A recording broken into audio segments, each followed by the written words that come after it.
Bagaimana kita dapat dengan yakin, percaya bahwa Allah yang kita sembah itu hidup, mempunyai telinga untuk mendengar seruan doa-doa dari anak-anak yang ia minta hikmat dan ia diberikan hikmat.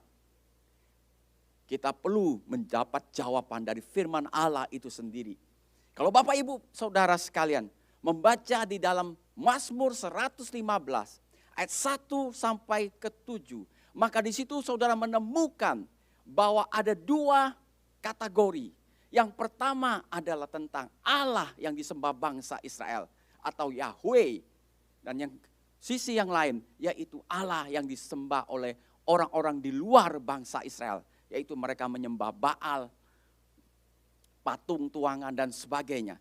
Dan situ dikatakan bahwa patung tuangan mereka bikin mempunyai mata, mempunyai telinga, mempunyai mulut, mempunyai tangan, mempunyai kaki. Tetapi semua itu tidak dapat berfungsi. Dengan kata lain, punya mulut tidak bisa bicara, punya tangan tidak bisa menjamah, punya mata tidak bisa melihat, punya telinga tidak bisa mendengar. Tetapi berbeda dengan Allah Israel, yaitu Yahweh, Allah yang Bapak Ibu Saudara sembah dan saya sembah. Ia punya mata melihat, ia punya telinga mendengar, ia punya tangan bisa menjamah, ia punya kaki bisa melangkah. Itu sebab Allah sengaja memberi firman-Nya kepada Nabi Yeremia. Di dalam pasal 33 ayat yang ketiga dikatakan demikian.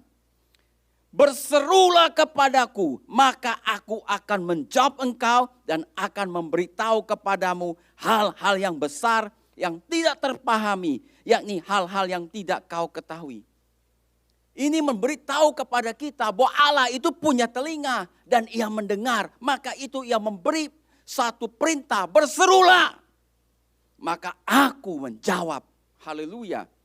Di bagian yang lain, kalau saudara membaca di dalam Mazmur pasal 34 ayat yang ke-16 dikatakan, mata Tuhan tertuju kepada orang-orang benar dan telinganya kepada teriak mereka minta tolong.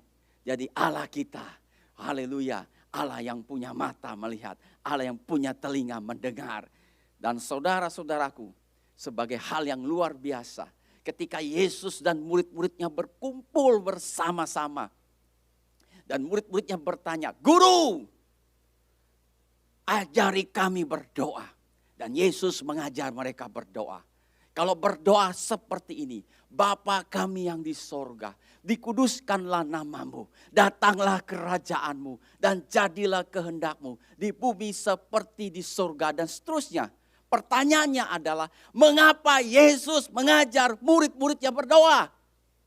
Ketika murid-muridnya minta diajar doa. Jawabannya, karena kita mempunyai Allah, mempunyai telinga untuk mendengar. Itu sebab Yesus mengajar mereka. Oleh sebab itu Bapak Ibu Saudara sekalian, tidak perlu engkau ragu ketika engkau butuh hikmat. Engkau minta hikmat daripada Allah, maka Allah akan memberkati. Maka Allah akan memberkati. Maka Allah akan memberkati dengan hikmat yang kau perlukan. Haleluya.